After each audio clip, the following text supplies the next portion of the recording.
So on every Women's International Day, I do a special class with my kids. Sometimes it's something very simple. I'm sorry. Sometimes it's something simple. Uh, and last year I did something that really made a difference, I believe. So I want to share with you. I set my kids in a circle and I stayed in the middle, sitting down with them. And I looked to each of my kids inside their eyes, really connecting. And I said, you are smart, you are brave, you are strong, you're beautiful. I did that really trying to connect with the kids, and I know my kids, so I really try to think on how kind, on which kind of smart, which kind of braveness, which kind of beauty, and which kind of strength each kid had. I really tried to make that a personal thing. When I got to Sophia, Sophia is a 6-year-old Japanese girl, and she's very insecure.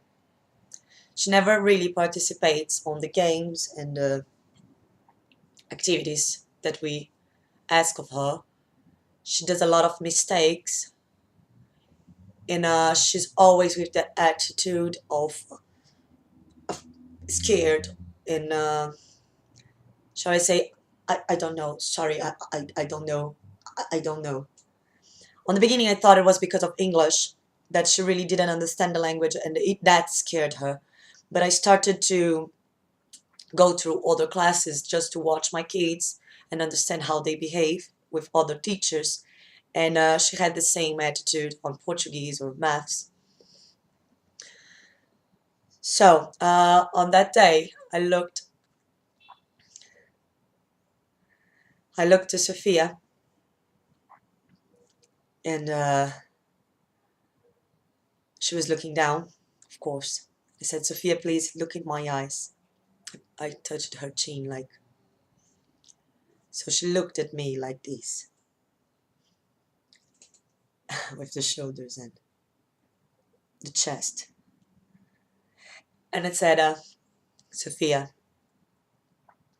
you are smart. When I said smart, she started to cry, right already. Like her eyes were completely wet and she looked down and cried. I got lower so I could look into her eyes without touching her because she's not very, very comfortable with touching. And I continued. I repeated, you are smart. You are strong. You're brave. You're beautiful. After that day, her attitude changed completely. She started to accepting and embracing all the challenges. She really surprised me on a lot of the activities, and she would always accept the challenge and even help her friends to understand what was being asked. It was quite a change, and to be honest, I think that this activity has a lot to do with that.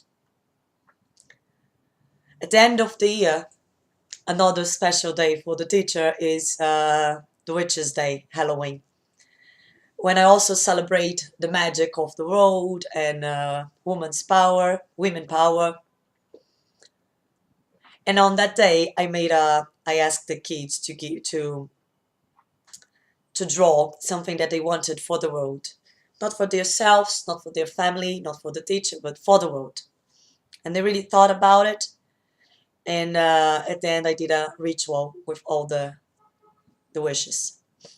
Well, Sophia's wishes. What a closure.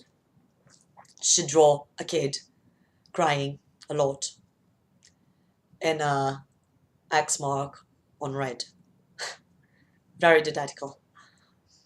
On the other side, she drew a kid smiling with sun shining and a V mark. I wish I had the picture here to show you. And I asked her, what is this? What do you want to say? She said, well, on the first picture, the girl wanted to climb that stairs, and the other kid said, you can't, you can't, you're not able to climb that. And she gave up and she was crying. On the other picture, the kids said the same thing, but she tried anyway. And then I asked her, did she succeed? Was she able to climb? She said, I don't know, but she tried, and she's happy with that. And then I asked, what do you want to write as a message? And she said, I want to say, trust yourself, believe in yourself. So we wrote that. I wrote in a paper, she copied with a beautiful handwriting. This was one of the best days of my life as a teacher.